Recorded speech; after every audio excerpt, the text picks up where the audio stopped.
மின்சார கட்டண திருத்தம் தொடர்பான கருத்து சேகரிப்பு இன்றுடன் நிறைவு. உத்தேச மின்சார கட்டண திருத்தம் தொடர்பில் பொதுமக்களின் கருத்துக்களை பெற்றுக்கொள்ளும் நடவடிக்கை இன்றுடன் நிறைவடைகிறது. மின்சார கட்டணத்தை திருத்தம் தொடர்பான பொதுமக்களின் கருத்துக்களை பெற்றுக்கொள்ளும் நடவடிக்கை கடந்த மாதம் 27ஆம் தேதி முதல் ஆரம்பிக்கப்பட்டது.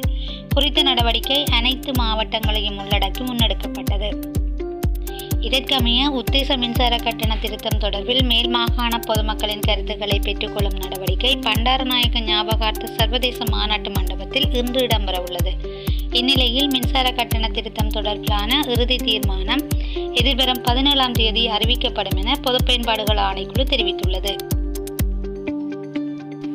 இதனிடையே மின்சார கட்டண குறைப்பை விரைவில் முன்னெடுக்க முடியாது என வலுசக்தி அமைச்சர் குமார ஜெயக்கொடி நேற்று நாடாளுமன்றில் தெரிவித்திருந்தார். நாட்டில் நிலவும் அரிசி தட்டுப்பாடை நிவர்த்திக்கும் வகையில் அரிசி இறக்குமதிக்காக அரசாங்கத்தினால் தனியார் துறையினருக்கு வழங்கப்பட்ட அனுமதி இன்று நள்ளிரவுடன் நிறைவடைகிறது. முன்னதாக அரிசி இறக்குமதிக்காக கடந்த செப்டம்பர் மாதம் 4ஆம் தேதி முதல் டிசம்பர் மாதம் 20ஆம் தேதி வரை கால அவகாசம் வழங்கப்பட்டது. அரசாங்கத்தினால் வழங்கப்பட்ட குறித்த கால அவகாசம் போதுமானதாக இல்லாமையினால் அதனை இன்று வரை நீடிப்பதற்கு தீர்மானிக்கப்பட்டது.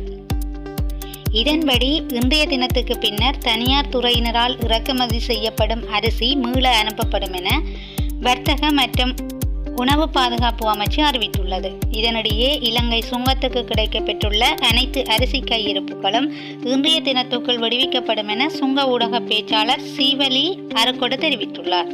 அத்துடன் கடந்த மாதம் 4ஆம் தேதி முதல் நேற்றைய தினம் வரையில் 1,27,000 மெட்ரிக் டன்னுக்கும் அதிகளவான அரிசி சுங்கத்திலிருந்து விடுவிக்கப்பட்டுள்ளதாகவும் அவர் மேலும் குறிப்பிட்டுள்ளார்.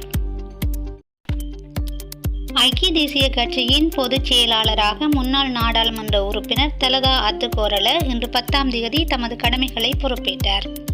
ஐக்கிய தேசிய கட்சியின் தலைமையகமான சிறிகொத்தாவில் கடமைகளை பொறுப்பேற்றுள்ளார்.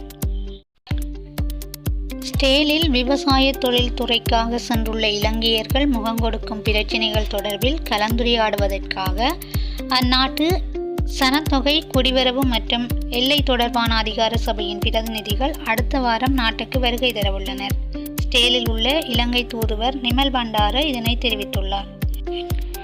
குறித்த குழுவினரின் இலங்கை விஜயத்தின் போது ஸ்டேலுக்கு விவசாய தொழிலில் இணைவதற்காக விண்ணப்பித்தவர்கள் கையொப்பமிடப்பட்ட ஒப்பந்தம் தொடர்பில் கலந்துரையாடப்பட உள்ளதாகவும் அவர் குறிப்பிட்டுள்ளார். இதன்படி இலங்கையிலிருந்து விவசாயத்துறைக்காக எதிர்காலத்தில் புதிய ஆட்சேர்ப்பு மேற்கொள்ளப்படுமாயின் அவர்கள் அனைவரும் குறித்த ஒப்பந்தத்தில் கையொப்பமிட வேண்டும் எனவும் அவர் தெரிவித்துள்ளார்.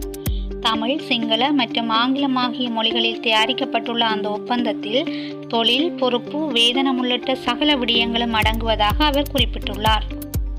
குறித்த ஒப்பந்தத்தை மீறுபவர்கள் மீண்டும் இலங்கைக்கு அனுப்பப்படுவார்கள் எனவும் ஸ்டேலில் உள்ள இலங்கை தூதுவர் நிமல் பண்டார மேலும் தெரிவித்துள்ளார்.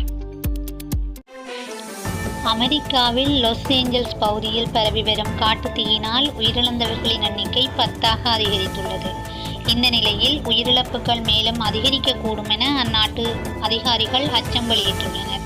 அத்துடன் லாஸ் ஏஞ்சல்ஸ் பகுதியில் பரவி வரும் காட்டுத்தீயானது காற்று காரணமாக மேலும் அதிகரிக்கக்கூடும் என எச்சரிக்கை விடுக்கப்பட்டுள்ளது.